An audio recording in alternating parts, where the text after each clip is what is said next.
the suppression of the use of marijuana and of the forces lurking behind it are the most important jobs this department is now engaged in. In 1930, the records on marijuana in the Washington office of the Narcotics Division scarcely filled a small folder like this. Today, they fill cabinets. Welcome, ladies and gentlemen, Coloradians and everyone that's smart enough to listen from the outside. One of the most amazing plants we've ever discovered. The pot party, the trippers, the grasshoppers, the hip ones, all gathered in secrecy and flying high as a kite. Welcome back, ladies and gentlemen. We have a kick-ass guest for you on today's episode. But before we dive into the intros and all the, professional stuff, I want to give a shout out to our friends and family over at Standing Akimbo. Y'all know them as our favorite sponsor. They are the medicinal dispensary with the best deals in the state of Colorado. But we would be remiss if I wasn't telling y'all about the actual deals that we pop.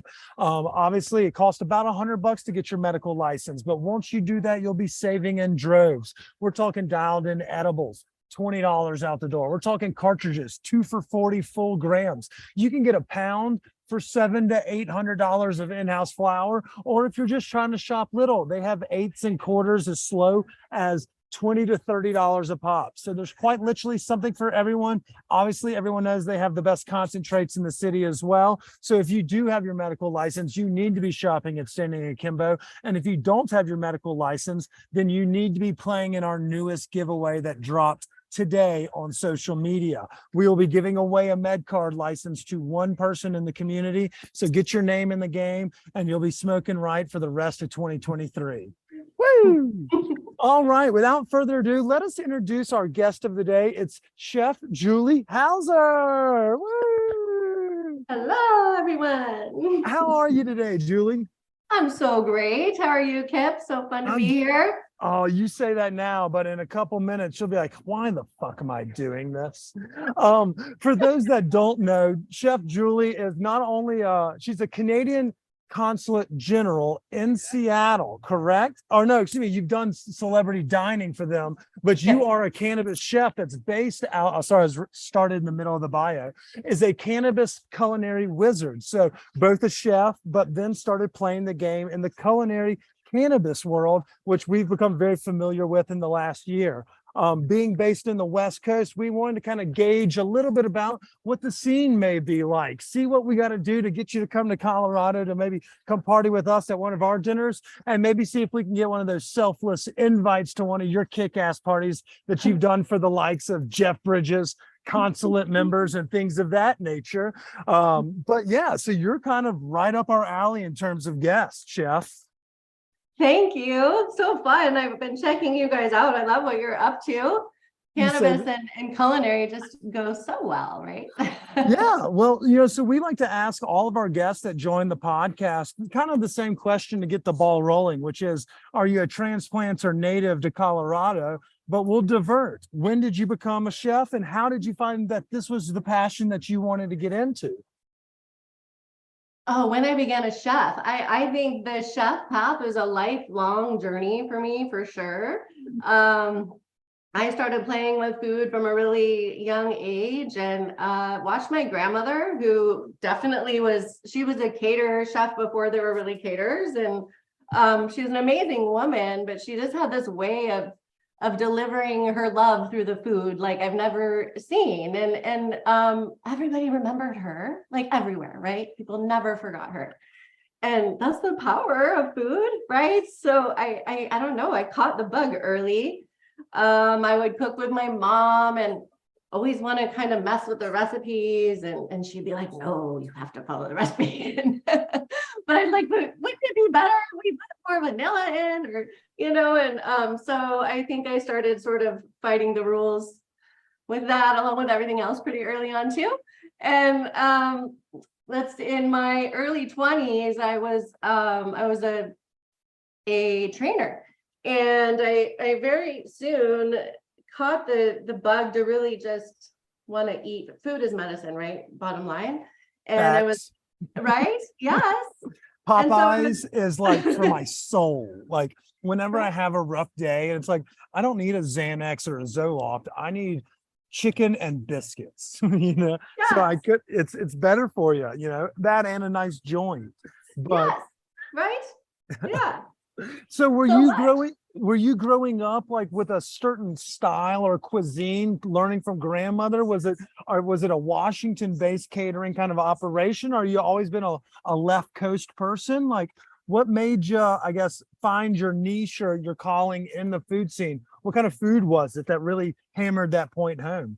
So I actually lived in California. I grew up Oh, down there, and I had my catering business in Santa Barbara, California, and that's where I picked up a lot of. Yes, I did. oh, just the richest farmers market, like the most luscious fruits and vegetables. You were in the mecca of dank food for America. So much. Oh, So it was there that I mean, I was doing farm to table before farm to table, right? I would go to the markets. I made a relationship with this beautiful farm called Tummy Acres, and together we would plan my menus for the whole year, and they would grow what I put on my menus. It was such a beautiful love affair for a chef, right? not only do I love that play on words for the farm, but also like aligning yourself, you know, early in the day. And I feel like California has that luxury where obviously you won't have as much of that luxury in places like Chicago and New York and things like that. But y'all can really hammer home, you know, farm to table, locally sourced, ethically produced foods and dinners and things of that nature. But it's awfully contentious. You know, it's a hard market because everybody loves the farms out there, you know, like the wine scene and obviously the clientele. So it does get a little precarious when you're kind of dancing that fine line of dank food and amongst a bunch of dank chefs and dank wines. Yes, 100%, 100%. Well, But it's the ultimate place to be, right?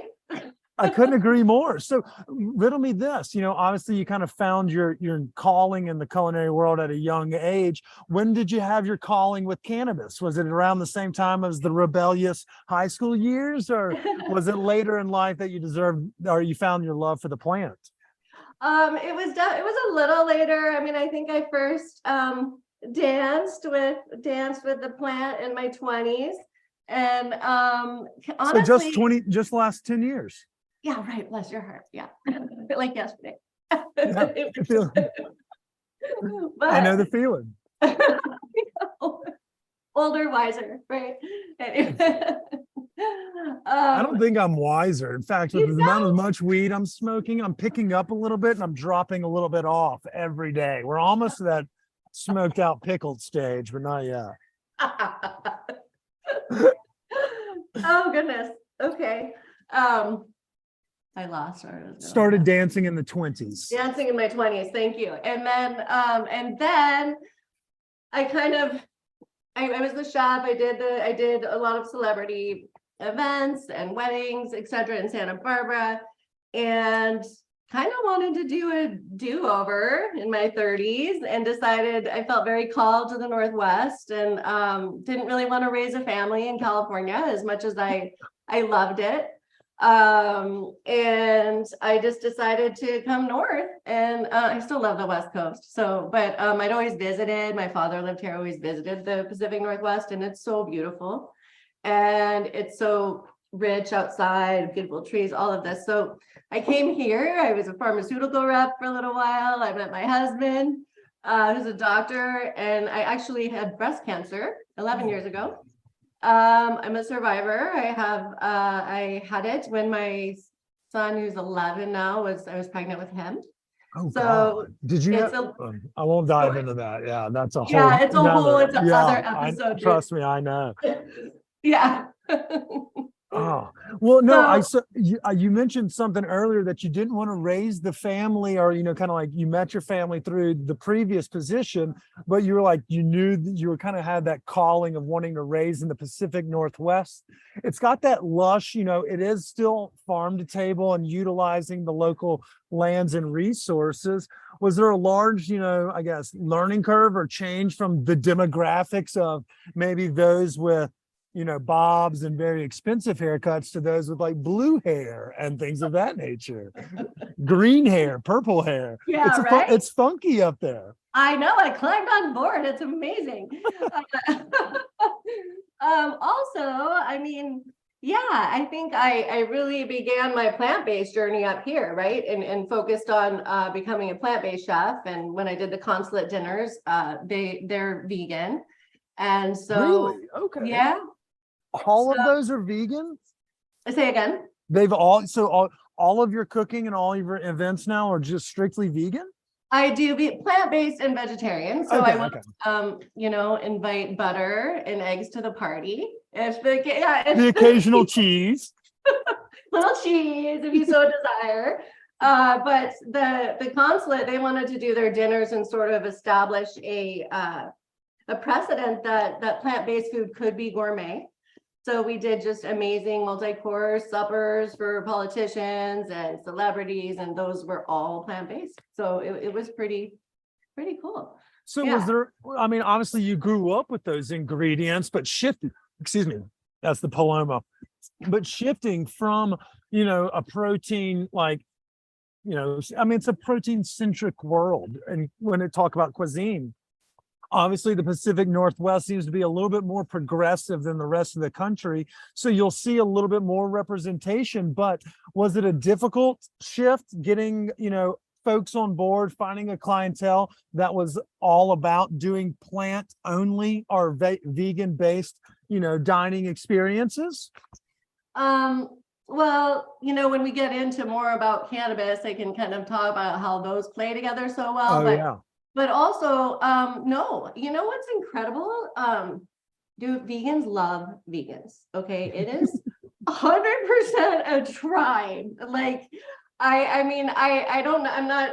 It's just amazing to me. Let's see, I've been plant-based now for on my second year and personally, and people who are vegan, they die when they hear you're a plant-based chef and honestly, I love playing with other chefs because most chefs don't even want to do plant-based because it's so hard and so much work.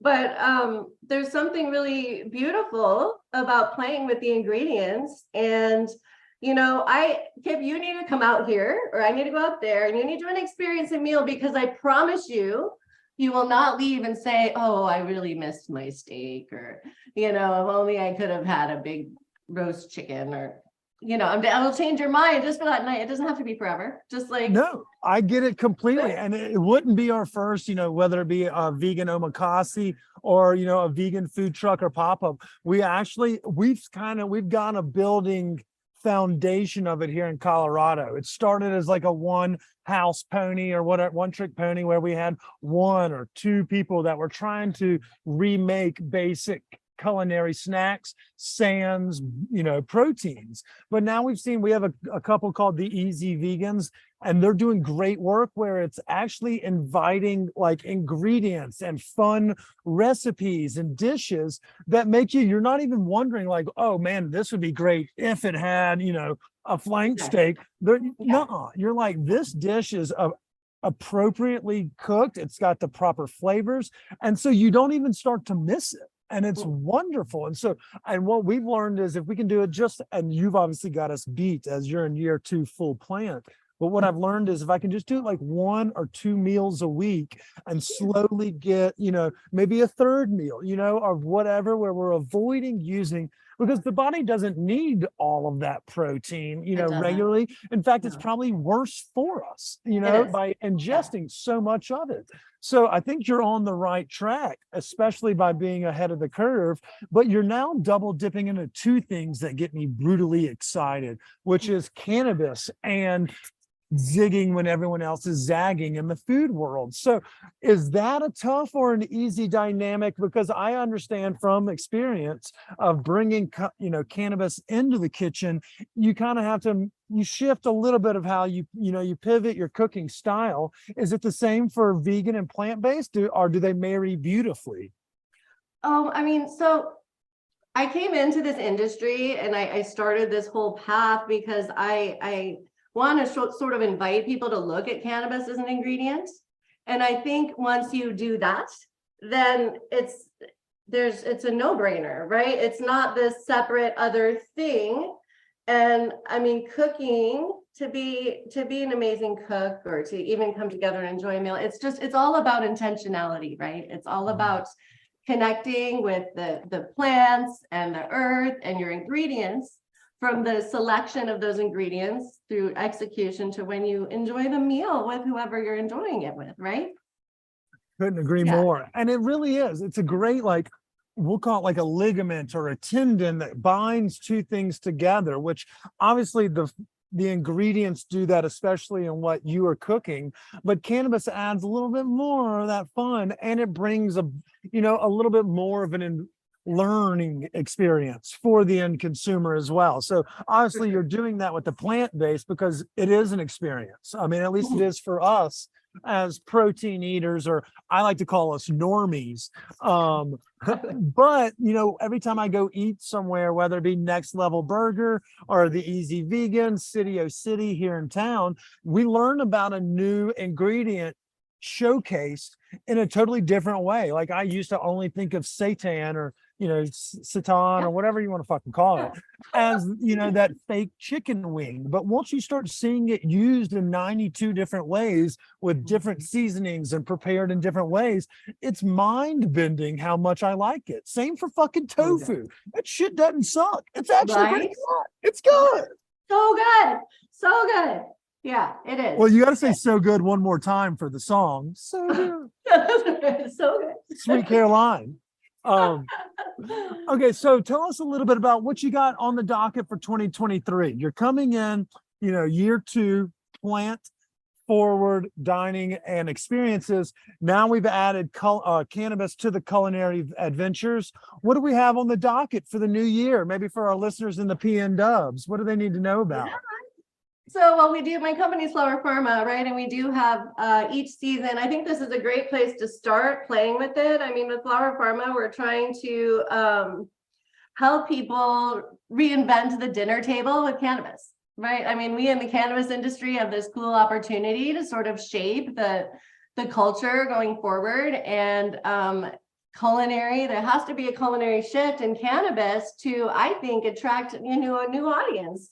And so we have new menus. I just released my winter menu, and on the website you can find recipes to go with our different olas, which is my product line. And they are farm to table gourmet finishing oils. Okay. And so there's 4 flavors. They're beautiful. They're all farm to table. There's 5 ingredients less in each one. One has 2. They all have hemp seed oil. There's no sugar. They're oils. So like Cooking oils, not like the ones that we put in the diffuser, correct? No, these are edible. Yeah. Okay. I was about to say, time out. I can cook with this. I don't have to put it in. Okay, perfect.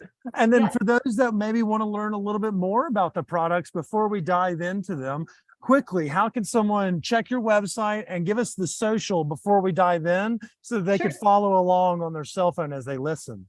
Yes. So flowerfarma.com, FARMA.com. Let's see, Instagram is @official Julie Hauser or @Flower Farma. You can get all the information in those places. Yes. We have some videos on LinkedIn too, but I mean, not LinkedIn, excuse me, on YouTube. Okay, I was about to say, fuck LinkedIn. A bunch of nerds. It's all the venture capitalists and the MSOs preaching to us about how weed should be grown. I fucking hate LinkedIn so goddamn much right now. All those stupid testimonials, like, I found a guy that needed $1. Well, I gave him 20 in a suit. And now he's my employee. Like, I fucking hate those bullshit stories. Most of TikTok and all of the social medias, I can't get behind, but LinkedIn is my least favorite. So I'm glad you said YouTube. But let's talk a little bit about, the Flower Farma. Not only is it a cheeky name because of, the industries that you're in, but let's talk about the sourcing, the cannabis. Were you a grower of cannabis before you kind of started cooking with it? And how do we find the partners that we like to align with to create these oils for us to cook with? Yes. So I guess to continue, what I started before, how I started to cook with cannabis was after throughout my breast cancer journey, I, of course, was prescribed a lot of pharmaceuticals. and gross. I didn't, it was just horrible. I felt awful. They did a lot of horrible things. And again, that's another show. But what I always have done is gone to the kitchen to sort things out, right? That's just my place. That's my zone. I can figure out and feed the world all in that space. So I decided that I would use cannabis to sleep.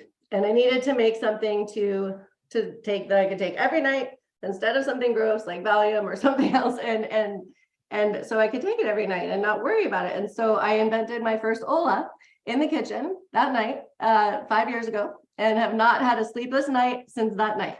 That's so, wait, so you didn't have like any true experience besides fucking around and finding out? You were just kind of like trying to figure out the proper dosaging so that you didn't have to, like, I couldn't relate to this more. My mom in Mississippi just had had throat cancer, and gave her tincture and stuff because she's sober and doesn't want to take opioids and things of that nature. Exactly. So I couldn't agree more, but she doesn't have that, obviously, the luxury of being in Mississippi, being able to kind of dabble and fucking around in the kitchen. Right. Which one, how did you figure out which one would slap and you're like, other people are going to want this? Was it a truffle oil or an Evo? What was it that you're like, oh my God, this should be out there for everybody to try?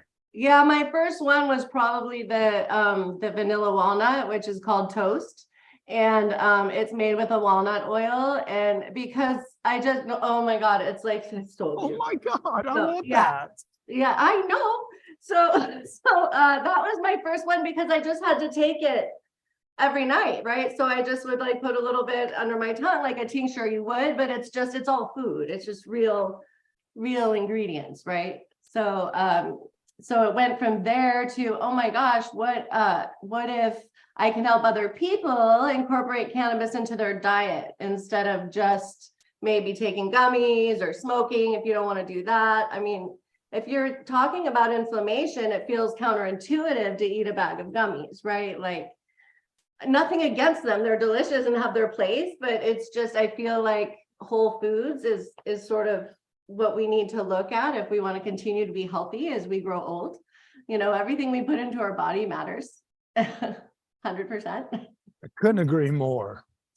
See, now I'm looking at the different flavors. And so I like that you have something for a little bit of everything, but I'm debating which one would be my favorite. And I'm pretty sure this orange cardamom, while it's got that almond oil, the hemp oil, like you mentioned, but you were able to kind of marry these other flavors in it. If somebody was to not be in the Pacific Northwest, am I able to get these legally? I'm just asking for a friend as I'm on the Flower Farma website. Or is this specifically because this is really tickling my fancy here? Yeah, you can get our hemp, Ola hemp, which is CBD and CBG, no THC. If you are in the state of Washington, you can go to a dispensary here and get them. We do have our partners here are Skagit Organics, and they're amazing humans. I actually used their formulations in my very first Ola. And so I literally just proposed to them when I launched my company a year ago and said, please, I want to make this with you because I think you're the best extractors in the state. And right. Yeah. I mean, and see, when you go through those channels of like, you believe not only in the product that you're putting out, but you believed in your partner's products before you even had a product to pitch them. So it seems that like-minded individuals are kind of rowing together in that boat. Have you seen a solid turnout, both, whether it be online sales of people that are more intrigued by cooking with cannabis through, social media productions and things like Netflix shows? Have we seen a bump in those sales and, maybe in the local sales as well for those that are trying to catch a fade while cooking? Is it slowly growing to a larger demo as it becomes more normalized in the marketplace, like online with, moms and dads around the country? I think it is. And Kim, I really believe that this year has a lot to show us about that. I think culinary is the shift. We'll be focusing on creating a lot of content for people and different ways to use it, right? And then asking other people, well, how do you Ola, right? So I think it absolutely is translating. I think people are especially younger people, are very mindful about what they are putting into their body. Also events, right? There are shows and events that I go to in the industry. I think it'd be nice to not do business at the bar, right? Like, can we have a cannabis event?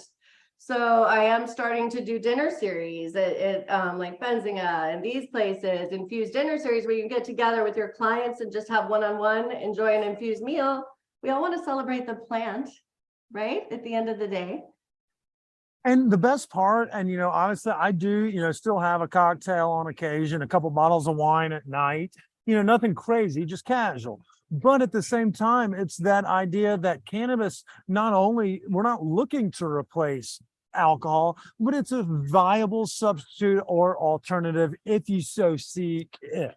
Same for 100%. pharmaceuticals. And so we're starting to see that, with legalization across the country and different states, we're starting to see these studies where everything from opioid to alcohol abuse are all on the downtrot as cannabis becomes more prominent and regularly dispersed in the community in a legal capacity.